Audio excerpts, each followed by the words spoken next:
हम आप सब श्री भगवत गीता जी का श्रवण लाभ ले रहे हैं। एक बार श्री गुरु जी वत्सल भगवान की जय।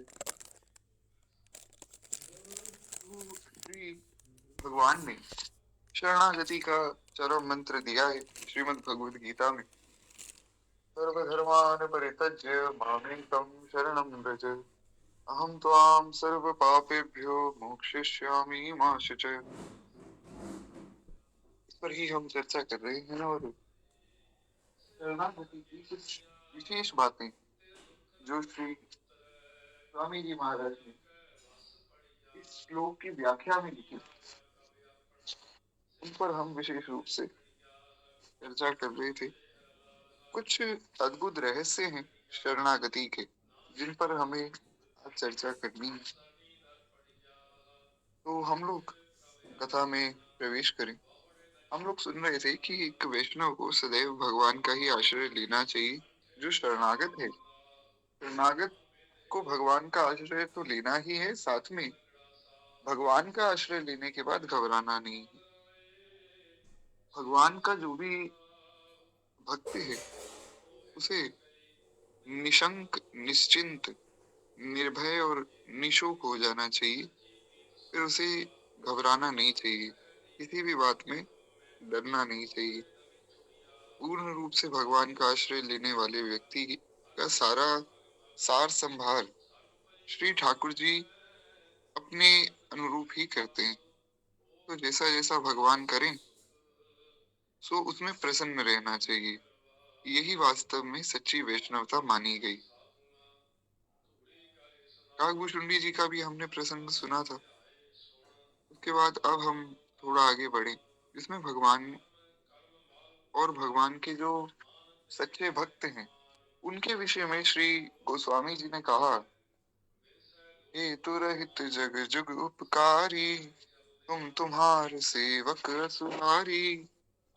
भगवान और भगवान के भक्त ही वास्तव में हेतु रहित सच्चे जगत के उपकारी। जगत पर सच्ची कृपा अगर कोई करता है बिना किसी हेतु के, तो वो है श्री भगवान और भगवान के प्राण प्यारे संत। दूसरा ऐसा कोई भी नहीं है जो बिना स्वार्थ के किसी का कुछ मंगल करता हो या किसी की कोई सहायता करता हो। अपने निजी स्वार्थ से ही सब लोग दूसरे व्यक्ति के लिए भी कुछ करते हैं। है, इस पर भी हमने विस्तार में चर्चा की थी। अब हम थोड़ा और आगे बढ़े और श्री स्वामी जी महाराज बताते हैं कि किसी बात को लेकर अपने में कुछ भी अगर विशेषता दिखती है तो यही वास्तव में पराधीनता है। यदि मनुष्य विद्या, बुद्धि, धन, संपत्ति, त्याग, वैराग्य आदि किसी भी बात को लेकर अपनी विशेषता को मानता है तो यह उस विद्या आदि की पराधीनता या दासता ही है। एक बार ये मुझे अवश्य बताइए कि मेरी आवाज क्लियर आ रही है या नहीं। क्या इस सुबह थोड़ी नेटवर्क की दिक्कत ज्यादा है यहाँ पे? जी। तो खैर, बड़ी सुंदर बात श्री स्वामी जी ने कही। अगर किसी व्यक्ति को विद्या का या बुद्धि का या धन संपत्ति का बहुत अभिमान हो जावे या अपने त्याग वैराग्य का अभिमान हो जावे तो वो धन संपत्ति उसके अधीन नहीं, वो उस धन संपत्ति के अधीन हो गया है। इसलिए ही तो उसको अभिमान हुआ। वो विद्या उसके अधीन नहीं हुई, वो वास्तव में उस विद्या के अधीन हो गया। क्यों? क्योंकि विद्या ददाति विनयम, विद्या से तो विनय आता है।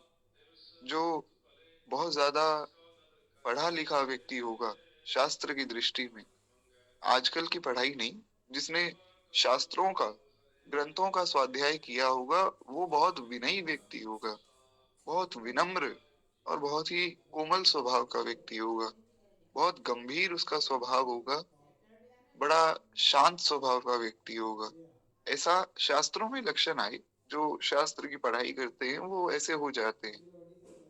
बहुत छोटी आयु में ही बहुत मेच्योरिटी उनमें आ जाती है। तो अगर ये सब नहीं आ रहा है, अभिमान आ रहा है, तो वास्तव में उसने विद्या को प्राप्त नहीं किया है, उसने उसकी दासता को प्राप्त कर लिया। एक उदाहरण श्री स्वामी जी देते हैं, जैसे कोई धन को लेकर अपने में विशेषता मानता है, तो ये विशेषता वास्तव में धन की हुई, खुद की नहीं हुई। क्योंकि अगर वो धन नहीं रहा, मान लीजिए अगर ऐसा हुआ कि किसी को बहुत अभिमान है कि मैं तो इतना बड़ा धनी व्यक्ति हूँ, और कल को वो धनी ना रहे जिसका अभिमान है, तो इसलिए वो वास्तव में धन की विशेषता है। स्वामी जी महाराज कहते हैं कि वह अपने को धन का मालिक मानता है, पर वास्तव में वह धन का गुलाम है। संसार का ये कायदा है, ये नियम है कि सांसारिक पदार्थों को लेकर जो अपने में कुछ विशेषता समझते हैं या मानते हैं, उसको ये सांसारिक पदार्थ तुच्छ बना देते हैं, पद दलित कर देते हैं, यानी कि अपने पद से नीचे गिरा देते हैं। परंतु जो भगवान के आश्रित होकर सदा भगवान पर ही निर्भर रहता है, उसको अपनी कुछ विशेषता दिखती ही नहीं है। वो तो महाराज एक ही बात कहता है, जेहि तन दियो वाहि बिसरायो, ऐसो नमक हरामी, मौसम कौन कुटिल खल कामी। श्री सूरदास जी ने कहा, मौसम कौन कुटिल खल कामी। हमने कल भाव सुना कि साधनहीन दीन में राधे, तुम करुणामयी प्रेम अगाधे। मैं तो साधनहीन हूं, पर आप प्रभु, हे किशोरी जी, हे ठाकुर जी, आप कृपालु हैं। तो भक्त को अपनी कोई विशेषता नहीं दिखती, प्रत्युत भगवान की ही अलौकिकता, विलक्षणता और विचित्रता दिखाई पड़ती है। भगवान चाहे उसको अपना मुकुट मणि बना ले या चाहे अपना मालिक बना ले, तो भी उसको अपने में कुछ विशेषता नहीं दिखती है। भगवान ने बहुत उसको आदर दिलवाया, हालांकि भगवान के भक्त का तो आदर होता ही है। ये नियम है, जो भगवान का सच्चा भक्त होगा ना, संसार उसे बहुत प्रेम करेगा। जा पर कृपा राम के होई, ता पर कृपा करे सब कोई। ये सच्चे अर्थ में बात समझनी चाहिए। कोई एक दो लोग अगर विरोधी हों तो अलग बात है, पर भगवान के सच्चे भक्त को सब प्रेम करेंगे। जैसे नारद जी महाराज, नारद जी को आप देखिए, असुरों के यहाँ जाते हैं तो असुर भी स्वागत करते हैं, देवताओं के यहाँ जाते हैं तो देवता भी स्वागत करते हैं। नारद जी का खूब आदर है हर तरफ। तो अगर भगवान उसको अपना मुकुट मणि भी बना लेते हैं, तो भी वो अपने में विशेषता नहीं समझता है।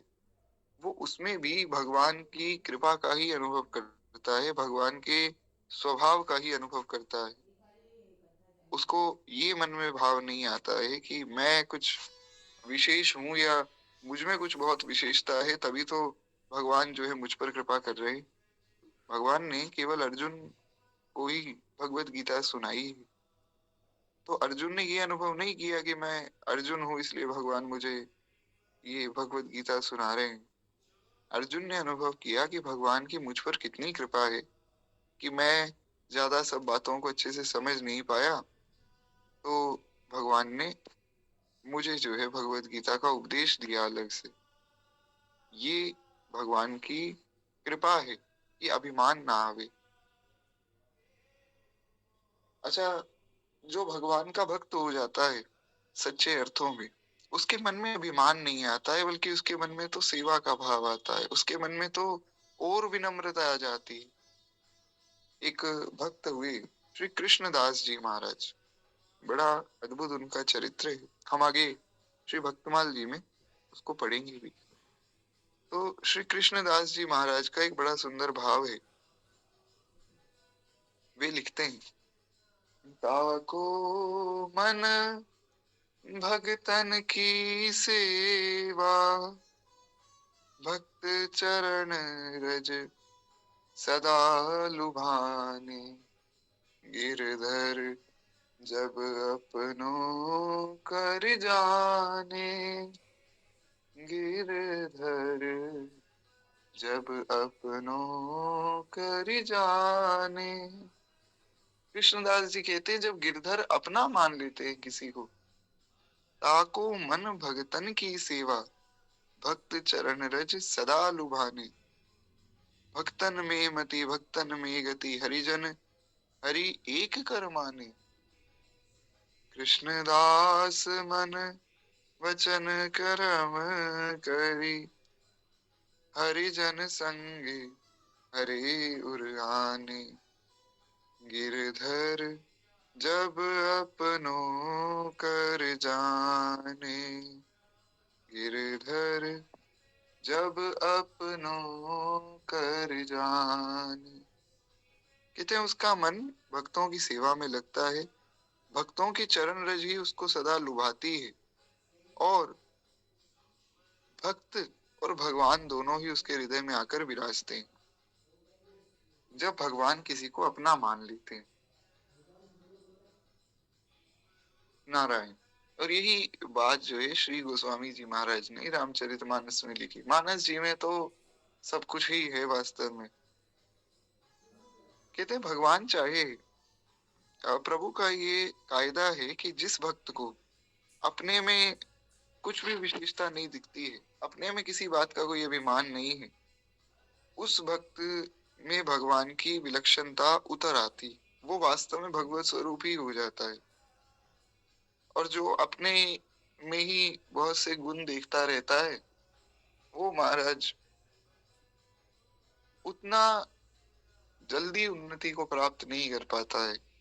कृपा तो उस पर भी होती रहती है, पर बहुत जल्दी उन्नति को प्राप्त वही करता है जो अपने में कुछ विशेषता ना माने, केवल और केवल भगवान को ही हर बात का श्रेय दे।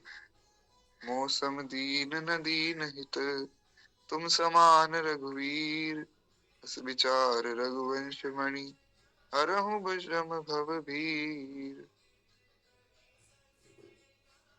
श्री गोस्वामी जी ने कहा कि मौसम दीन न दीन हित, तुम समान रघुवीर।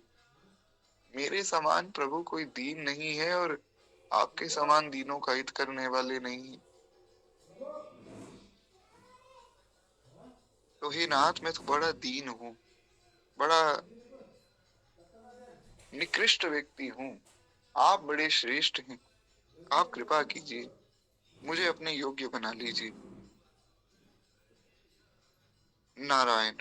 तो कहते हैं किसी किसी में ये यहाँ तक विलक्षणता उतर आती है कि उसके शरीर, इंद्रिया, मन, बुद्धि आदि प्राकृतिक पदार्थ भी चिन्मय बन जाते हैं, और उनमें जड़ता का अत्यंत जो अभाव है वो दिखाई देता है। यानी कि जड़ता नहीं रहती उनमें, वो तो चिदानंद रूपम शिवोहम शिवोहम के बाद चरितार्थ होती। कहते हैं ऐसे भगवान में कोई प्रेमी भक्त अगर भगवान में ही समा गए, अंत में उनको उनके शरीर ही नहीं मिले। ऐसे बहुत से भक्त हुए ना, श्री मीराबाई हुई, श्री चैतन्य महाप्रभु हुए। श्री मीराबाई जो है खड़ी हैं महाराज ठाकुर जी के मंदिर में, और कितना अद्भुत भाव श्री मीराबाई गा रही हैं। एक बार प्रेम से बोलिए, श्री मीराबाई की जय।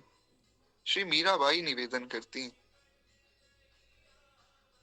मोहन आओ तो सही, गिरधर आओ तो सही, माधुरे मंदिर में मीराबाई एकली खड़ी, एकली खड़ी रे मीराबाई, एकली खड़ी, गिरधर आओ तो सही, मोहन आओ तो सही, माधुरे मंदिर में मीराबाई एकली खड़ी, कहूँ तो सांवरा मैं काजल बन जाऊं, नैन लगाए सांवरा मैं नैना में रम जाऊं, कहूँ तो सांवरा मैं यमुना बन जाऊं, नहाने लगे सांवरा मैं अंग अंग में रम जाऊं, कहूँ तो सांवरा मैं फूल बन जाऊं,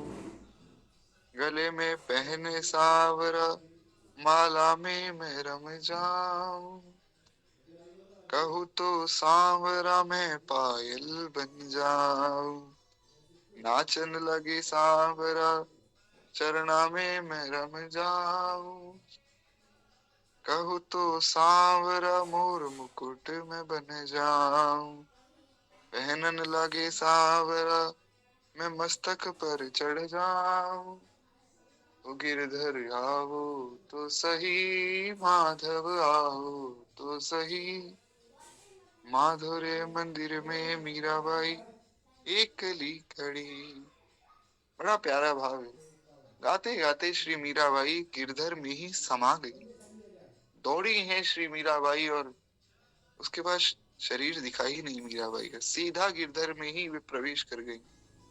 दो ही भक्त प्रवेश किए भगवान में, श्री मीराबाई गिरधर लाल में और हमारे महाप्रभु श्री चैतन्य देव वे जगन्नाथ जी में प्रवेश कर गए। जगन्नाथ चका नैन नीलाचल वारे, तू न संभारे तो हमें कौन संभारे। बड़ा प्यारा स्वरूप है श्री जगन्नाथ जी का। तो जगन्नाथ जी में श्री चैतन्य महाप्रभु प्रवेश कर गए। कहते हैं ऐसे भी भक्त हुए। तो यहाँ उनकी बात हो रही है, अंत में उनके शरीर नहीं मिले। जैसे श्री मीराबाई, अच्छा मीराबाई का यहाँ उदाहरण आया वो तो हमने सुन ही लिया, हम आगे बढ़े। कहते हैं केवल पहचान के लिए उनकी साड़ी का छोटा सा छोर श्री विग्रह के मुख में रह गया।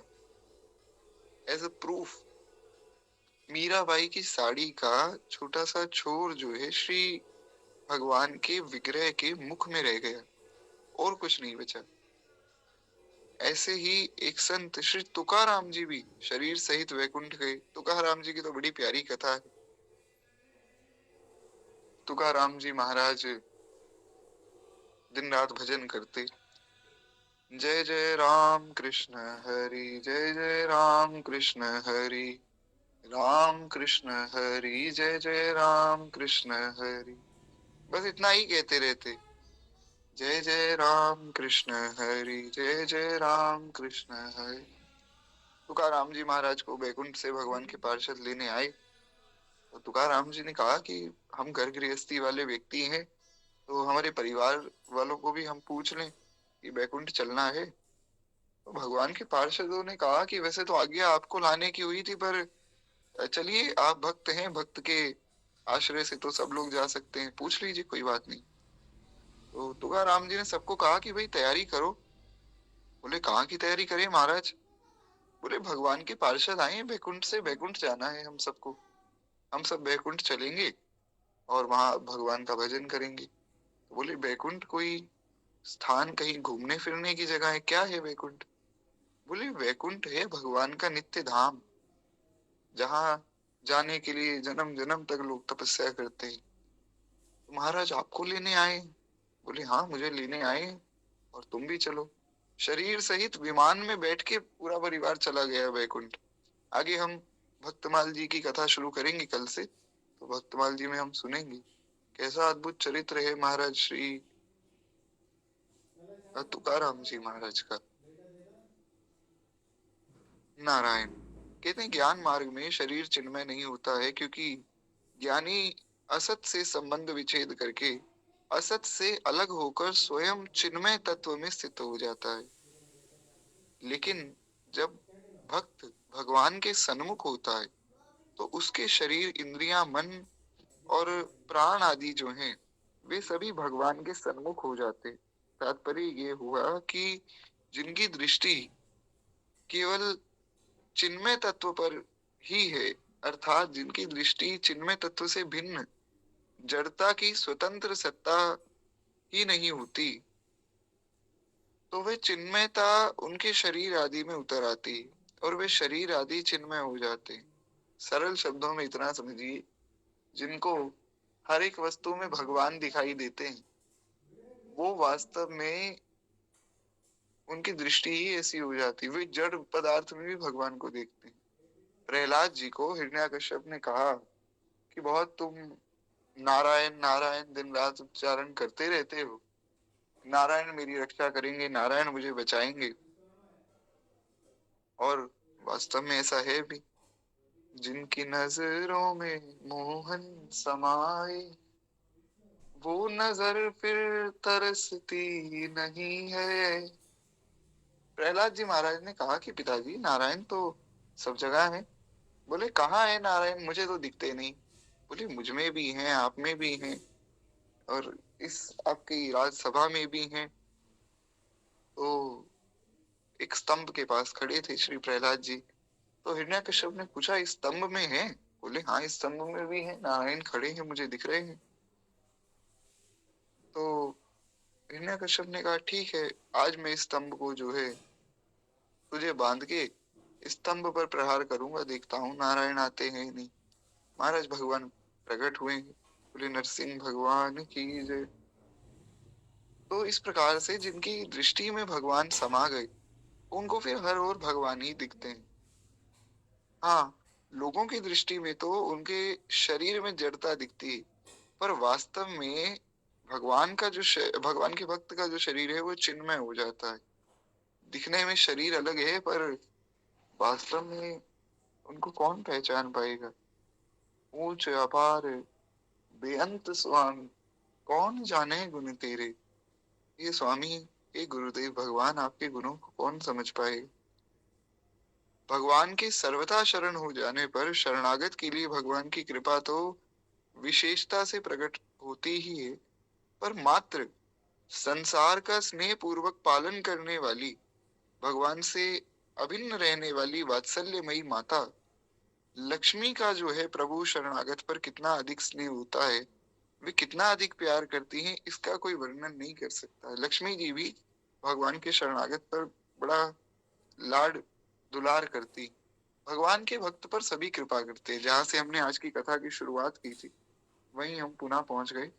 भगवान का जो भक्त है उससे सभी प्रेम करते हैं। लौकिक व्यवहार में भी देखने में आता है कि पतिव्रता स्त्री को पितृ भक्त पुत्र बहुत प्यारा लगता है। जो पतिव्रता नारी होती है ना, अगर उस नारी का पुत्र अपने पिता का भक्त हो, यानी कि उस पतिव्रता नारी का पुत्र अपने पिता से बहुत अधिक प्रेम करता हो, उनका आदर करता हो, उनकी बात मानता हो, तो पतिव्रता नारी बड़ी प्रसन्न होती है। वो माँ बड़ी प्रसन्न होती है कि देखो ये अपने पिताजी का कितना आदर करता है। उसी प्रकार से भगवान हम सबके पिता हैं और श्री किशोरी जी हमारी माता हैं। तो इस भाव से श्री किशोरी जी भी बड़ी प्रसन्न होती हैं जब कोई भगवान का भजन करता है। दूसरी बात यह है कि प्रेम भाव से परिपूरित प्रभु जब अपने भक्तों को देखने के लिए गरुड़ पर बैठकर पधारते हैं, तब माता लक्ष्मी भी प्रभु के साथ गरुड़ जी पर बैठकर आती। जिस गरुड़ की पंखों से साम वेद के मंत्रों का गान होता है, इसीलिए मंदिरों में जो है गरुड़ घंट बजाया जाता है। क्यों? मंत्रहीनम क्रियाहीनम भक्तिहीनम जनार्दना यत् पूजितम मया देव परिपूर्णम तदस्तुते। प्रभु हम तो मंत्रहीन है, क्रियाहीन है, भक्तिहीन है, हम तो कुछ नहीं जानते, पर ये है कि गरुड़ घंट हम बजा रहे हैं। वो क्यों बजा रहे हैं? वो इस भाव से बजा रहे हैं कि हमें तो ज्यादा वेदों के मंत्र आदि समझ आते नहीं, तो गरुड़ जी के पंखों से सामवेद प्रकट होता है, इसलिए गरुड़ जी की जो है स्वरूप इस घंट को हम बजाकर वेदों के मंत्रों का आवाहन कर रहे हैं, ऐसा भाव किया जाता है। इसलिए गरुड़ घंट बजाया जाता है, मंदिर में आरती आदि होती है तब। तो कहते हैं गरुड़ जी पर बैठकर श्री लक्ष्मी नारायण भगवान दोनों ही पधारते हैं। एक बार प्रेम से बोलिए श्री लक्ष्मी नारायण भगवान की जय। आशा करता हूँ कि मेरी आवाज जो है क्लियर आ रही होगी आप लोगों को। जी, तो कहते हैं इस प्रकार से श्री लक्ष्मी जी आती तो हैं गरुड़ जी पर, परंतु कोई भगवान को ना चाहकर केवल माता लक्ष्मी को चाहता है, तो उसके स्नेह के कारण माता लक्ष्मी आ तो जाती हैं, पर फिर वो गरुड़ जी पर नहीं आती। एक तरफ तो आप देखिए, श्री गरुड़ जी आए, उनपे गरुड़ जी स्वयं महान भक्त हैं भगवान के, और भक्त आ गए, भगवान आ गए, दोनों आ गए, श्री लक्ष्मी जी भी आ गई। और अगर कोई कहे नहीं, केवल लक्ष्मी जी आ जाएं, नारायण से हमें क्या लेना देना, भगवान मिल गए तो ठीक, ना मिले तो ठीक, क्या उसमें बड़ी बात हो गई। तो फिर लक्ष्मी जी आती है उनके पास, ऐसा नहीं लक्ष्मी जी नहीं आती, पर उनका वाहन फिर उल्लू होता है। कहते हैं ऐसी वाहन वाली लक्ष्मी की प्राप्ति करके मनुष्य भी मदान्ध हो जाता है, मद में चूर हो जाता है, पागल हो जाता है वो, मद में, अभिमान में पागल हो जाता है। अगर उस माँ को कोई भोग्या समझ लेगा तो उसका बड़ा भारी पतन होगा ही, ये तो बड़ी स्वाभाविक सी बात है, क्योंकि वह तो अपनी माँ को कुदृष्टि से देख रहा है, इसलिए वह महान अधम है, दुष्ट है वो। तीसरी बात यह है कि जहाँ केवल भगवान का प्रेम होता है, वहां तो भगवान से अभिन्न रहने वाली लक्ष्मी भगवान के साथ ही आ जाती है। पर जहाँ केवल लक्ष्मी जी की चाहना होती, वहां लक्ष्मी जी के साथ भगवान भी आ जाएं, ये नियम नहीं। भगवान फिर नहीं आते हैं ना साथ में श्री लक्ष्मी जी के, और जब भगवान ही नहीं आएंगे जीवन में, तो श्री गोस्वामी जी ने कहा एक बड़ा सुंदर पद, जिस पर हम लगभग हर हफ्ते ही चर्चा करते हैं। काम से रूप प्रताप दीनेश से, सोम से शील गणेश से माने, हरिश्चंद्र से साचे बड़े विधि से, मधवा से महीप विषय सुख साने, सुख से मुनि नारद सेवकता, चिरजीवन लोमस ते अधिकाने, ऐसे भय तो कहा तुलसी जुपे, राजीव लोचन राम न जाने, ऐसे भय तो कहा तुलसी जुपे, राजीव लोचन राम न जाने। श्री गोस्वामी जी ने कहा कि ऐसे हो भी गए तो क्या लाभ होगा, राजीव लोचन राम को ही नहीं जाना, तो काम से रूप प्रताप दिनेश से, सोम से शील गणेश से माने। जैसा मैंने निवेदन किया कि हर हफ्ते ही हम इस पद पर चर्चा करते हैं लगभग, तो बहुत ज्यादा विस्तार की आवश्यकता तो नहीं है, पर फिर भी एक भाव में निवेदन कर दूं। काम जैसा आपका सुंदर स्वरूप हो जाए, कामदेव जैसे आप सुंदर हो जाओ। कोई स्त्री है तो कामदेव की पत्नी रति जैसी सुंदरी हो जावे, बहुत सुंदर स्वरूप हो गया। दिनेश जैसा प्रताप हो, भगवान सूर्य जैसा आपका प्रताप हो जावे। आपकी गणेश जी जैसी महाराज प्रतिष्ठा हो जाए, शारदा माँ भगवती, श्री जगत अधीश्वरी, श्री सरस्वती जी जैसी वाग देवता जैसी आपकी वाणी हो जावे, सुखदेव जी जैसा वैराग्य हो जावे, हरिश्चंद्र जी जैसे आप सच्चे हो जावे, या लोमस जी जैसी बड़ी आयु हो जावे। सब कुछ हो गया मान लीजिए, इतना होने के बाद भी हुआ क्या, ऐसे भय तो कहा तुलसी जुपे, राजीव लोचन राम ना जाने। जब भगवान को ही नहीं जाना, तो संसार में कितना ही मान पद प्रतिष्ठा बड़ाई मिल गई, उससे क्या लाभ हुआ। अंत तो गत्वा जो है व्यक्ति को तड़पना ही पड़ता है, और ये बड़ी सच्ची बात है। मैं आपको एक लौकिक उदाहरण दे देता हूँ। एक अभिनेता है धर्मेंद्र जी, सबने उनका नाम सुना होगा, उनको देखा भी होगा यदा कदा। तो अभी एक खबर आई कि उनकी मृत्यु हो गई। हालांकि अपना ये विषय नहीं है, तो मुझे तो कोई बहुत ज्यादा इस बारे में पता नहीं था, पर कल बात चल रही थी दो तीन लोगों की, मैं भी वहां बैठा था, बोले कि अरे धर्मेंद्र जी तो चले गए। तो मैंने कहा धर्मेंद्र जी वही हैं जो शोले फिल्म में आए थे, बोले हाँ। फिर एक आदमी ने कहा नहीं वो तो जिंदा है। तो दोनों में बहस हो गई। मैंने कहा महाराज आप लड़ क्यों रहे हैं?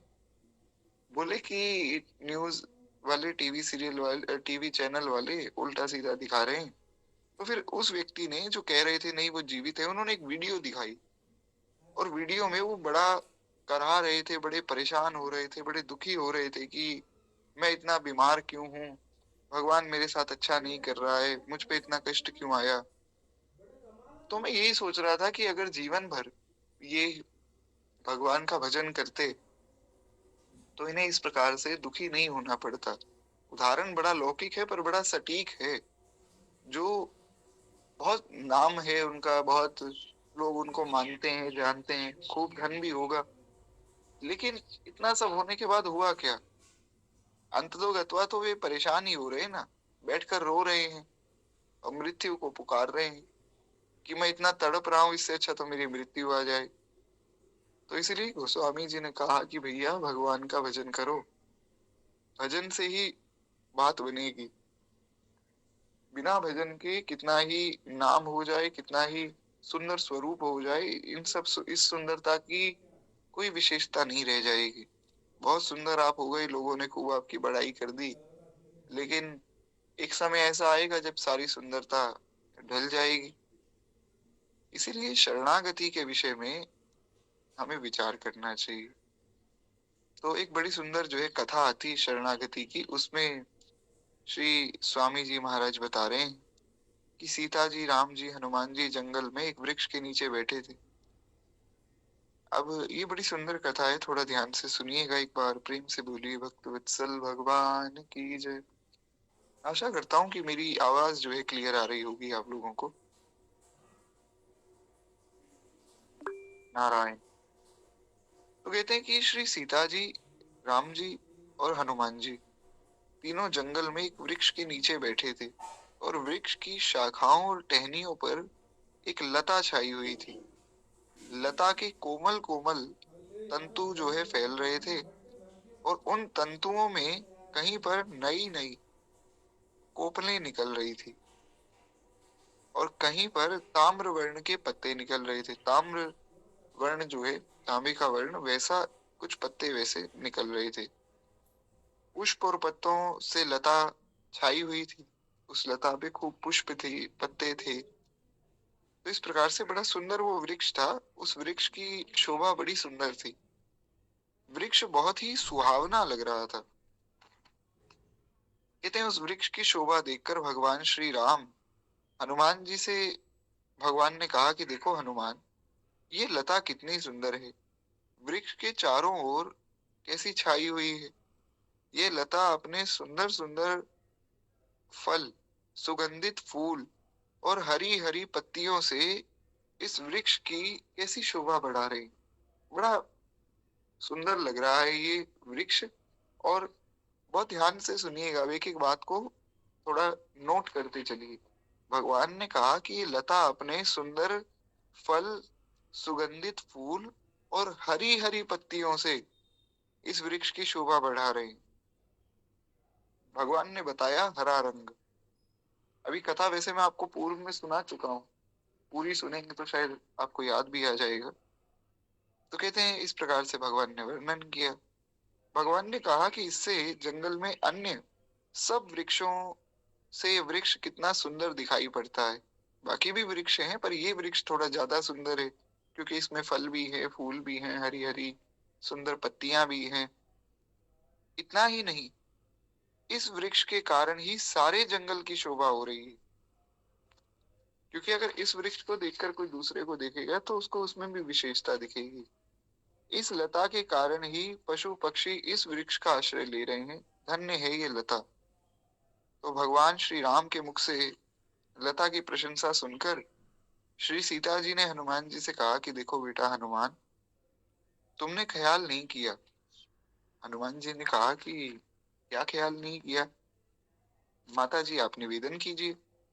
उन्होंने कहा देखो, इस लता के ऊपर चढ़ जाना, फूल पत्तों से छा जाना और तंतुआ जो तंतु है इसके, उनका फैल जाना, ये सब वृक्ष के आश्रित हैं, वृक्ष के कारण ही हैं।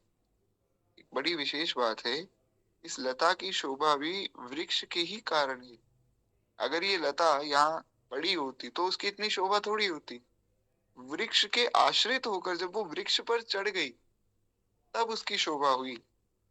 इसलिए मूल में महिमा तो वृक्ष की है, मूल में महिमा लता की थोड़ी। प्रभु जी तुम चंदन हम पानी, हे नाथ आप तो चंदन हैं, हम पानी है। पानी की कोई बहुत विशेषता थोड़ी, विशेषता है चंदन। कहते हैं कि श्री हरिदास जी ने कहा, प्रभु हम पानी है, हम तो सामान्य हैं, पानी तो हर जगह ही मिल जाता है, पर चंदन, चंदन है विशेष। प्रभु जी तुम चंदन हम पानी, जाकी अंग अंग बास समानी। अगर ये चंदन पानी में मिल जावे, तो हे नाथ इसकी इतनी सुगंध हो जाए कि समान रूप से सबको जो है महका दे। लेकिन विशेषता उसमें पानी की थोड़ी, विशेषता तो चंदन की है। इसी प्रकार से श्री किशोरी जी ने कहा कि हनुमान विशेषता इसमें वृक्ष की है, लता की नहीं, क्योंकि आधार तो वृक्ष ही है ना। वृक्ष के सहारे, बिना लता के स्वयं इसका कोई अस्तित्व नहीं, ये कैसे छा सकती है। अब तुम कहो हनुमान, तुम ही बताओ महिमा वृक्ष की हुई या नहीं हुई। तो राम जी ने कहा, क्यों हनुमान, ये महिमा तो लता की हुई ना। अब ये बहस हो गई ना। अगर आपने ध्यान से सुना हो, मैंने आपको ये पहले भी कहा था कि बहुत ध्यान से सुनिएगा इस कथा को। भगवान ने क्या कहा, भगवान ने कहा कि देखो इस लता की महिमा है, क्योंकि वृक्ष तो बाकी भी है, लेकिन इस वृक्ष पे लता आ गई तो ये सुंदर लग रही, ये वृक्ष सुंदर लग रहा है, बाकी वृक्ष इतने सुंदर नहीं लग रहे। किशोरी जी ने कहा कि नहीं, ये महिमा है इस वृक्ष की। अगर वृक्ष ही ना होता तो लता उस किस पे फैलती। आशा करता हूं कि आप लोग अब ये समझे होंगे कि विषय क्या चल रहा है। जैसे कोई बहुत सुंदर कपड़े पहन ले, तो अब बहस ये हो सकती है कि कपड़ों की महिमा है या व्यक्ति की महिमा है। कई लोग ऐसा कहते हैं ना कि अरे ये तो बहुत सुंदर हैं, इन पे तो सब कपड़े ही अच्छे लगते हैं। या कोई ऐसा भी कह सकता है कि नहीं, इन्होंने इतने सुंदर कपड़े पहने इसलिए ये सुंदर लग रहे हैं। दो बातें हो गई। तो कहते हैं राम जी ने कहा कि क्यों हनुमान, ये महिमा लता की हुई या वृक्ष की, तुम बताओ। हनुमान जी ने कहा कि हम तो तीसरी बात सोच रहे हैं प्रभु। आपने कहा कि लता की महिमा है और माता जी कह रही हैं कि वृक्ष की महिमा है, हम तो तीसरी बात सोच रहे हैं। सीता जी ने कहा कि वो क्या बात है। हनुमान जी ने कहा कि माँ, वृक्ष और लता की छाया बड़ी सुंदर है। वृक्ष और लता मिलकर जब छाया कर रहे हैं, उस छाया में जितने भी पशु पक्षी हैं और अन्य सब प्राणी हैं वे बैठे हैं। इसलिए हमें तो इन दोनों की छाया में रहना ही अच्छा लगता है। अर्थात आप कहें कि मेरी ज्यादा महिमा है, किशोरी जी की ज्यादा महिमा है, तो आप दोनों की छाया की बड़ी अधिक महिमा है। मेरे मन मानस बसो, श्री राधा नागर सोय, जातन की छाई पड़े, तो श्याम हरित द्युति होय। तो मुझे तो आपकी छाया की विशेष महिमा समझ आती, ऐसा श्री हनुमान जी ने कहा। श्री गोस्वामी जी ने इसका वर्णन भी किया। सेवक सुत पति मात भरोसे, रहि असोच बनई प्रभु पोसे। बड़ा सुंदर भाव। सेवक सुत पति मात भरोसे, इनके भरोसे हो जाता है, फिर रह ही असोच, फिर उसको सोचना नहीं पड़ता है। क्यों? क्योंकि उसको प्रभु पोसते हैं। ऐसे ही भगवान और उनकी दिव्य आह्लादनी शक्ति दोनों ही एक दूसरे की शोभा बढ़ाते हैं, परंतु कोई तो उन दोनों को श्रेष्ठ बताता है और कोई केवल भगवान को श्रेष्ठ बताता है, कोई केवल उनकी आह्लादनी शक्ति को श्रेष्ठ बताता है। शरणागत भक्त के लिए तो प्रभु और उनकी आह्लादनी शक्ति दोनों का ही आश्रय श्रेष्ठ है। ये बात ठीक है, हम लोग अपने भाव के अनुरूप कहते हैं कि जाके अधीन सदा ही सांवरो, या ब्रज को सिरताज हमारी माई श्यामा जू को राज। बड़ा प्यारा भाव है। हमारी माई श्यामा जू को राज। ये ऐसा मैं ये निवेदन नहीं कर रहा हूँ कि हम कहने के लिए कहते हैं, ऐसा बिल्कुल भी नहीं। ने बहुत बड़ी बड़ी बातें भी कही। भगवान ने तो महाराज दुर्योधन को जब भगवान समझाने गए हैं तब तो कितना कुछ भगवान ने कह दिया। श्री दिनकर जी की कविता हमने सुनी थी। कितना कुछ भगवान दुर्योधन को कह रहे हैं कि मैं ही समस्त ब्रह्मांड का रचयिता हूँ, मैं ही जो है समस्त ब्रह्मांड का पालन करता हूँ, अनंत कोटि ब्रह्मांड मुझ में ही जो है खेल रहे हैं। ये देख गगन मुझ में लय है, ये देख पवन मुझ में लय है, मुझ में विलीन झंकार सकल, मुझ में लय है संसार सकल, अमृतत्व फूलता है मुझ में, संसार झूलता है मुझ में। और कितना कितना कुछ भगवान ने कहा। दृघो तो दृश्य अकांड देख, मुझ में सारा ब्रह्मांड देख, चर अचर जीव जग शर अक्षर। और हमने एक और बात सुनी थी विशेष रूप से, शतकोटि सूर्य शतकोटि चंद्र शतकोटि सरित सर सिंधु मंद्र, शतकोटि विष्णु ब्रह्मा महेश, शतकोटि जिष्णु जलपति धनेश, शतकोटि रुद्र शतकोटि काल, शतकोटि दंडधर लोकपाल, जंजीर बढ़ाकर साध ही ने, हाँ हाँ दुर्योधन बांधे ही नहीं। अभी पूरी कविता तो मुझे याद नहीं, पर बड़ा विशेष रूप से जो है उन्होंने वर्णन किया कि कैसा भगवान चेतावनी दे रहे हैं। लेकिन वे भगवान जब श्री किशोरी जी थोड़ा सा मान कर लेते हैं तो उनके चरण भी दबा देते हैं। तो किशोरी जी के तो सदा ही अधीन श्री ठाकुर जी हैं और सदा ही रहेंगे। जाके अधीन सदा ही सांवरो, तो उस बात को तो हम बड़े भाव से माने, उस बात को बिल्कुल भी साधारण सामान्य ना समझे। खैर एक बार प्रेम से बोलिए श्री किशोरी जी की जय। तो हम थोड़ा सा आगे बढ़े। इस प्रकार से श्री स्वामी जी महाराज ने भी यहाँ पर निवेदन किया है। अब देखिए शरणागति संबंधी जो विशेष रहस्य की बातें हैं उन पर हम कल चर्चा कर लेंगे। आज इस भाव को सुनकर फिर हम वाणी को विश्राम देते हैं, क्योंकि अभी मुझे लगता है कि लगभग एक दिन की कथा तो और हो जाएगी। फिर परसों से हम लोग जो है श्री भक्तमाल जी को शुरू करेंगे। कल की कथा का समय क्या रहेगा वो मैं आपको सूचित कर दूंगा। कल एकादशी भी है, तो कल एकादशी की भी कथा हमें सुननी है। एकादशी की भी कथा सुनते हैं ना हम लोग।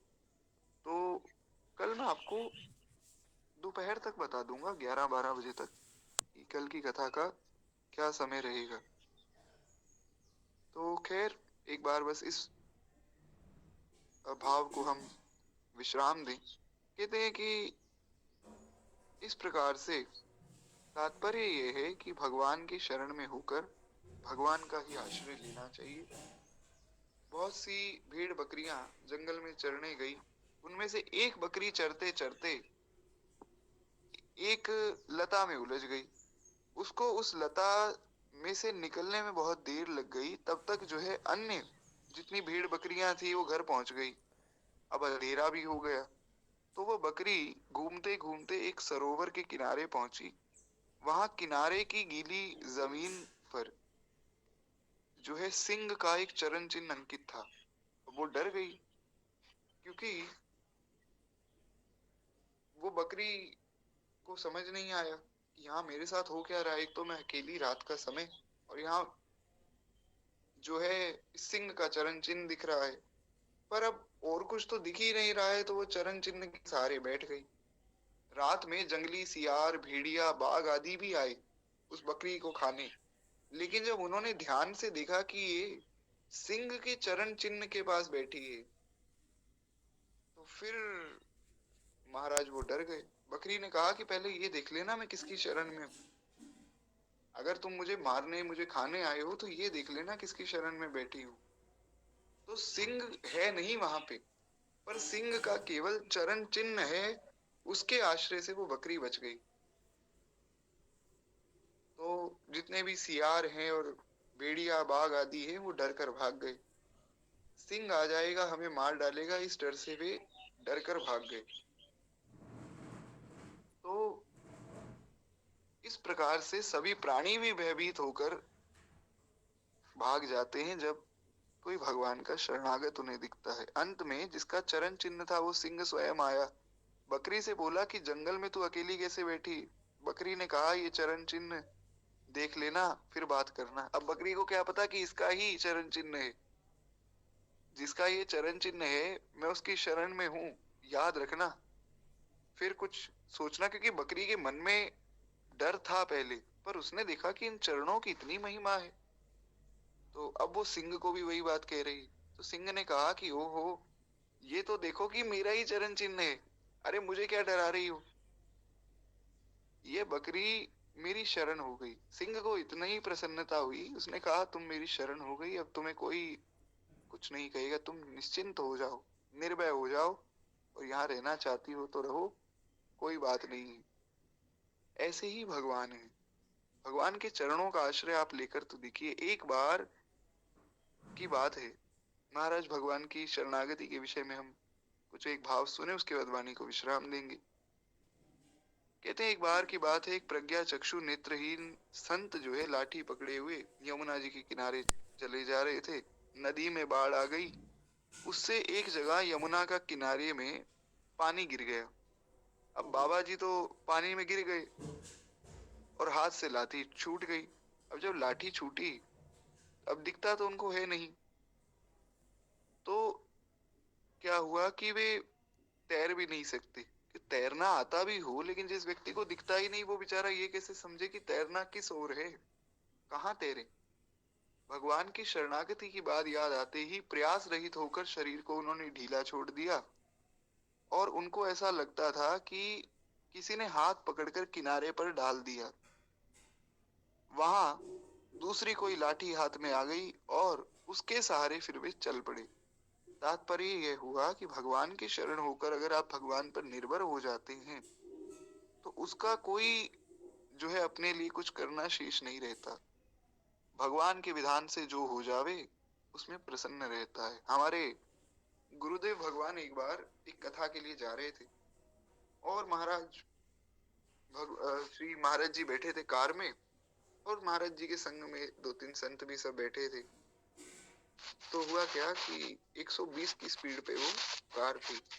महाराज जी बताते हैं कि थोड़ा सब लोग श्रमित थे, थके हुए थे, तो जो गाड़ी चला रहे थे वैष्णव, उनको हल्की सी नींद आ गई। इतने में सामने से एक ट्रक आया, और महाराज ट्रक आया सो आया, बिल्कुल सामने वो ट्रक खड़ा था। 120 की स्पीड में गाड़ी है और सामने ट्रक आ जाए, गाड़ी का क्या होगा ये बताने की आवश्यकता नहीं, आप स्वयं समझदार हैं। हाईवे पर 120 की स्पीड में गाड़ी चल रही है और सामने ट्रक खड़ा है, क्या होगा उस गाड़ी का। महाराज इतनी तेज गाड़ी जाकर उस ट्रक में लगी, लेकिन भगवान का विधान है ना, वो गाड़ी पीछे आ गई। ट्रक में लगी गाड़ी, आगे से टूट भी गई, पीछे हो गई। फिर दूसरी बार ट्रक में लगी, क्योंकि इतना जोर का झटका लगा उस ट्रक से। फिर ट्रक में लगी, फिर पीछे हो गई, फिर ट्रक में लगी और फिर पीछे हो गई। जब तीसरी बार ऐसा हुआ तो महाराज जी खूब जोर से हंसे। पहले महाराज जी को दिख गया था सामने गाड़ी आ रही, तो महाराज जी ने कहा चलो ठीक है भैया, अब जो है भगवान के धाम जाने का समय आ गया। तो महाराज जी खूब जोर से उच्चारण करने लगे, श्री राम जय जय राम, श्री राम जय जय राम। और तीसरी बार जब गाड़ी पीछे आई तो महाराज जी खूब हंसने लगे। सब आसपास के संतों ने, उनको होश आया कि अरे ये हमारे साथ क्या हो गया। तो महाराज जी हंसते जा रहे हैं, हंसते जा रहे हैं, बच गए, किसी को कुछ भी नहीं हुआ। 120 की स्पीड में गाड़ी ट्रक में अगर जाकर लगती है तो पता ही नहीं लगता है कि गाड़ी कभी चल भी रही होगी, ऐसी हालत हो जाती है। पर महाराज सब बच गए। तो महाराज जी हंसने लगे। सबने पूछा कि महाराज जी आप हंस क्यों रहे हैं? तो महाराज जी ने कहा देखो, अगर भगवान को हमें बुलाना होता तो भगवान पहली बार में ही बुला लेते। 3 बार भगवान ने बचाया, तो हमें कोई चिंता नहीं थी कि हमारे प्राण चले जाएंगे। हम तो भगवान का नाम उच्चारण कर रहे थे। लेकिन ये भगवान का विधान है कि हमें भगवान रखना चाहते हैं अभी, तो इसीलिए भगवान के विधान में भक्त प्रसन्न रहता है। खैर एक बार प्रेम से बोलिए भक्त वत्सल भगवान की जय। तो वही बात यहाँ इस बकरी के विषय में हुई कि रात में जब जल पीने के लिए हाथी आता, तो सिंह ने हाथी से कहा कि अरे तू इस बकरी को अपनी पीठ पर चढ़ा ले और इसको जंगल में चरा कर लाया कर, ये मेरी आज्ञा है। तो इतने बड़े हाथी को आज्ञा दे दी। हाथी ने कहा मैं इतना बड़ा विशालकाय हाथी और इस बकरी की सेवा करूंगा? शेर ने कहा मेरी आज्ञा है, हरदम अपनी पीठ पर इसको रखा कर, नहीं तो तू जानता ही है कि मैं कौन हूं, मैं तुझे मार डालूंगा। सिंह की बात सुनकर हाथी थर-थर कांपने लगा। उसने अपनी सूंड से जो है झटकर बकरी को अपनी पीठ पे चढ़ा लिया। अब वो बकरी निर्भय होकर हाथी की पीठ पर बैठी रहती, वृक्षों के ऊपर जो है पोपले खाया करती और बड़ी मस्त रहती। खोज पकड़ सेठ हो रहो, धनी मिलेंगे आए, अजय गज मस्तक चढ़े, निर्भय को पल खाए। बड़ा प्यारा भाव है। मैं ये तो नहीं जानता हूँ किस संत ने लिखा है, पर लिखा बड़ा प्यारा है। ये जो दोहा है इसी पर तो हमने कथा सुनी। ऐसे ही जैसे उस शेर ने हाथी को आज्ञा दी थी कि तुम्हें जो है ये मेरी शरणागत है बकरी, इसकी रक्षा करनी है, ऐसे ही भगवान देवताओं को आज्ञा देते हैं कि ये मेरा शरणागत भक्त है, इसको किसी भी प्रकार का कोई कष्ट नहीं होना चाहिए। हमने कार्तिक मास की कथा में ही प्रसंग सुना था, आप लोगों को याद होगा, ऐसे ही मैं आशा करता हूँ। जब शंखासुर का वध हुआ था कार्तिक मास में, पद्म पुराण की कार्तिक महात्म्य का दूसरा अध्याय, दूसरे दिन की कथा, शंखासुर का वध हुआ, भगवान प्रयागराज में आ गए, वहां देवताओं को आज्ञा दी कि जो कार्तिक में स्नान करेगा, कार्तिक में व्रत करेगा, उसको जो है तुम लोग शिरोधार्य करोगे और उसकी हर प्रकार से रक्षा सेवा तुम सब देवता करोगे, और नहीं करोगे तो फिर तुम्हें पता ही है मैं कौन हूँ, जैसे सिंह ने कहा। आशा करता हूँ आपको ये सारा प्रसंग याद होगा। तो ये है शरणागत होने का लाभ। हाँ, इसका ये मतलब नहीं कि हम खुद को जो है देवताओं से बड़ा मान ले और देवताओं से ऊपर मान ले, महाराज ऐसा नहीं। देवता तो सब भगवान की लीला में सहयोग करते हैं, तो ऐसा नहीं समझना चाहिए। पर हमें तो विनम्र रहना है, पर वैसे देवता भी उसकी सेवा के लिए बड़े तत्पर रहते हैं कि भगवान के भक्त की सेवा मिल जाए। श्री मलुक दास जी के एक बड़े प्यारे शिष्य हुए श्री लाल दास जी महाराज। एक बार मलुक दास जी जहाँ विराजमान थे, वहां के आसपास के लोग आए, खूब रोने लगे कि महाराज 3 साल हो गए, बारिश नहीं हुई, अकाल पड़ गया है, तो आप कुछ कृपा कीजिए, आप तो संत हैं और संतों की शरण में जाया जाता है। तो मलुकदास जी ने कहा कोई बात नहीं, हम लोग जो है सब चलते हैं और इंद्रदेव से प्रार्थना करते हैं, इंद्रदेव से प्रार्थना करेंगे तो वे वर्षा कर देंगे। गंगा जी के किनारे जाने लगे सब लोग। अब हुआ क्या कि लालदास जी महाराज किसी कार्य से गए हुए थे, बाहर वे आए। आए तो गुरु गद्दी को प्रणाम किया, तो देखा कि गुरु जी तो विराजमान ही नहीं है। तो आसपास के लोगों से पूछा कि गुरु जी कहाँ चले गए? अरे गुरु जी तो अपनी गद्दी छोड़कर कहीं नहीं जाते, गुरु जी तो यहीं बैठते हैं, कहाँ चले गए आज? उन्होंने बताया कि ऐसी ऐसी भैया बात हो गई और गुरुजी तो गंगा जी के किनारे यमराज को, क्षमा चाहूंगा, इंद्रदेव को, देवराज को मनाने गए। वो महाराज लालदास जी को तो बड़ा क्रोध आया। लालदास जी ने कहा कि अरे दुष्ट इंद्र, तेरी इतनी हिम्मत हो गई कि तुझे मनाने हमारे गुरुजी को चल के जाना पड़े। मेरे गुरुजी गंगा जी तक पहुंचे उससे पहले वर्षा कर देना, वरना ये लाठी हाथ में रखता हूं, ऐसी लाठी घुमाऊंगा कि सिंहासन सहित नीचे आकर गिरेगा। महाराज इंद्र तो कांपने लग गए। मलुकदास जी वहां तक पहुंचे ही नहीं, गंगा जी तक, इतने में तो मूसलाधार बारिश शुरू हो गई। मलुकदास जी वापिस आए। सब लोगों को लगा कि भाई बड़े चमत्कारी महात्मा है श्री मलुकदास जी, कि इनके गंगा जी पहुंचने से पहले ही वर्षा हो गई।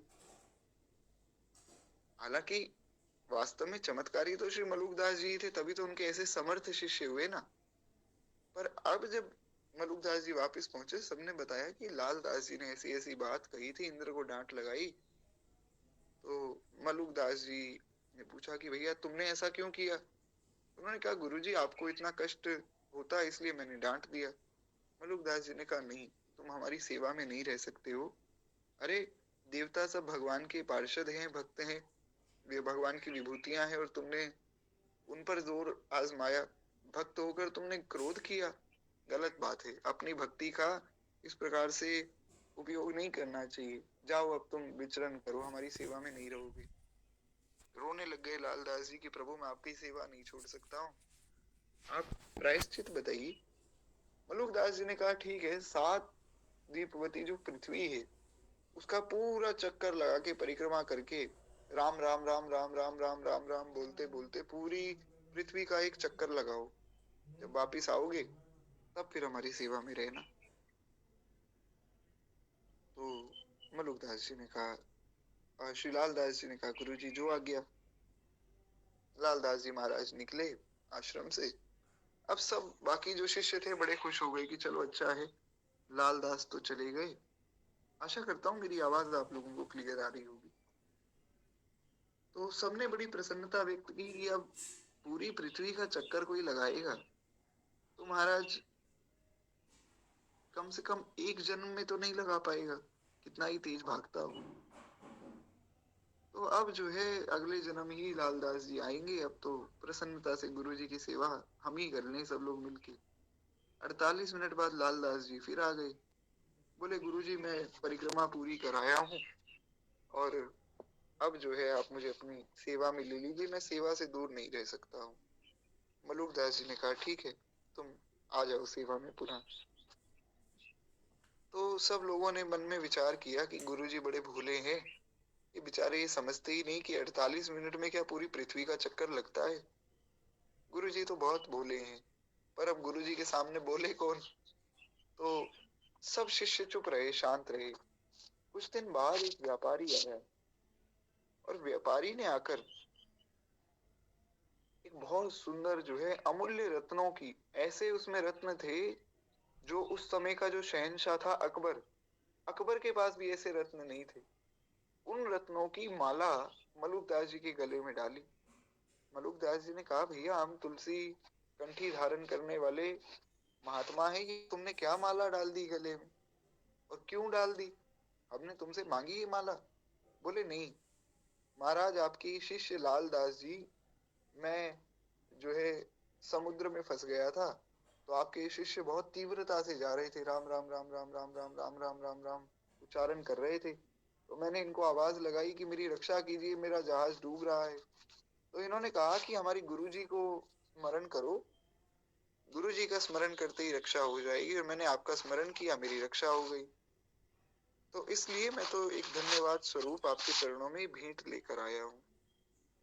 और ऐसा कहते ही सबको विश्वास हो गया कि लालदास जी तो सही में पूरी पृथ्वी की परिक्रमा कराए महाराज। फिर उसके बाद अकबर का जो है एक मंत्री वहां खड़ा था, उसने सोचा कि इतने अमूल्य रत्नों की माला है, ये बाबा जी तो कुछ रखते नहीं, मलुकदास जी के चमत्कार तो विश्व विख्यात थे। तो उसने सोचा काश ये माला मुझे मिल जावे। मलुकदास जी ने उसको बुलाया, माला उसके गले में डाल दी। बड़े अद्भुत महात्मा है श्री मलुकदास जी महाराज। खैर एक बार प्रेम से बोलिए भक्त वत्सल भगवान की जय। इस प्रकार से भगवान के चरणों का आश्रय लेकर, गुरु के चरणों का आश्रय लेकर सब प्रकार से जीव निश्चिंत हो जाता है। सब देवता उसके सामने नतमस्तक हो जाते हैं। करना नहीं चाहिए ऐसा कि हम भक्त हो गए तो हम देवताओं का ही अपमान करें, ऐसा नहीं। ऐसे ही जब मनुष्य भगवान की शरण हो जाता है, उनके चरणों का सहारा ले लेता है, तो वह संपूर्ण प्राणियों से जो है विघ्न बाधाओं से निर्भय हो जाता है, और उसको कोई भी भयभीत नहीं कर सकता है, उसका कोई भी कुछ बिगाड़ नहीं सकता है। तो इस प्रकार से ये भाव यहाँ पूर्ण हुआ। अब आगे के जो भाव हैं वो हम कल की कथा में सुनेंगे। आज वाणी को यही विश्राम देते हैं।